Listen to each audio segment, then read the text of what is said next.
दूर तक के प्रचार-प्रसार हो जाए जी। और तभी हम देखते हैं शिक्षा का स्तर बहुत डाउन होता चला जा रहा है जी, जी। या सिस क्यों ऐसा? देखिए, इसके लिए 2 बातें हैं। शिक्षा का स्तर एक समय में संविधान बनने के बाद में हमारे समाज में शिक्षा बढ़ी और 90 के दशक के बाद में ये शिक्षा फिर से घटने की तरफ है। तो ये शिक्षा इसलिए घट रही है क्योंकि शिक्षा हमारे देश में समान नहीं है। तो मैं तो यही कहना चाहूँगा कि समाज के लोग जहाँ तक मेरी आवाज़ आपके चैनल के माध्यम से जाए, जो भी लोग सुनें, तो मैं ये चाहता हूँ कि लोग समान शिक्षा के लिए संघर्ष करें। शिक्षा जब समान होगी, तो जहाँ डीएम का बच्चा पढ़ेगा, जहाँ विधायक का बच्चा पढ़ेगा और वहीं एक मज़दूर और एक गरीब का बच्चा पढ़ेगा, तब इस देश में शिक्षा बराबर होगी।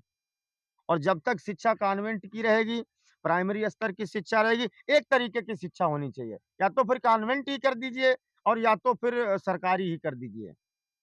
जब तक शिक्षा में असमानता है, तब तक फिर ये चलेगा नहीं। इस तरीके से हमारा समाज जो है दिन-रात ग्राफ उसका शिक्षा का नीचे जा रहा है और ये सब कुछ योजनाबद्ध तरीके से जानबूझ करके किया जा रहा है, क्योंकि वो जानते हैं गरीब, मज़दूर, किसान इनके ही बच्चे इन स्कूलों में, सरकारी स्कूलों में पढ़ते हैं। किसी बढ़िया धनपति का तो बच्चा उसमें पढ़ेगा नहीं। जो अध्यापक उसमें पढ़ाता है 70,000 80,000 रुपया तनख्वाह लेता है, वो अपना बच्चा खुद उसमें नहीं पढ़ाता है। तो जब इतना अच्छी उसकी शिक्षा है, तो आप सबको वहीं पढ़ाना चाहिए और ये बता देना चाहिए कि भाई बहुत अच्छी उत्तम शिक्षा इसमें है। तो जब तक समान शिक्षा देश में नहीं होगी और आवासीय शिक्षा नहीं होगी, अगर समान शिक्षा हो जाए, एक जैसी पढ़ाई सबको मिले, एक छत के नीचे सब पढ़ें और आवासीय शिक्षा हो जाए, तो आवासीय शिक्षा से जाति-पाति खत्म हो जाएगी। छुआ-छूत अपने आप खत्म हो जाएगी। हमको फिर कथा नहीं करनी पड़ेगी। वो बच्चा जब कक्षा 1 से लेकर वो इंटर और बीए तक साथ ही साथ पढ़ेगा, तो फिर कोई उसमें ब्राह्मण और कोई चमार का, कोई भंगी का भेद नहीं होगा। सब एक पास बैठेंगे, एक पास खाएँगे, तो वो तभी संभव है जब शिक्षा आवासीय हो। आपने देखा जो लोग हमारे आपके जैसे पढ़-लिख गए, वो किसी भी जाति-बिरादरी के लोग हों, उनके अंदर जाति भेदभाव नहीं है। आपस में खाते-बैठते हैं, पीते हैं, उठते हैं, सब कुछ है। लेकिन जिनमें शिक्षा है, वो इस पर आज भी वैसे ही जड़ हैं जैसे 70 साल पहले जड़ थे। तो जब शिक्षा समान होगी, जब शिक्षा आवासीय होगी, तब इस समस्या का समाधान होगा। जो हमारे गवर्नमेंट जो स्कूलों की दशा इतनी खराब कर रखी है, तो इनको कैसे देखिए सुधारा जा सकता है?